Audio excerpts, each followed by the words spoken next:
Agar ayollarning go'shti shunaqa arzon bo'lib, zino ko'p bo'ladigan bo'lsa, chorvalarning go'shtlari qimmatlaydi.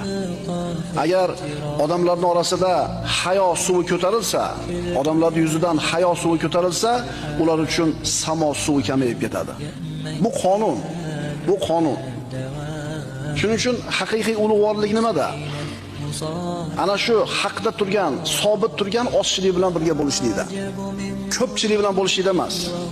Allohning azobidan qutulishligimiz faqatgina mana shu Allohning dinini mahkam ushlagan ozchilik bilan birga bo'lganimizda bo'ladi. Albatta, bir joy bilan boshqa bir joyning farqi bor.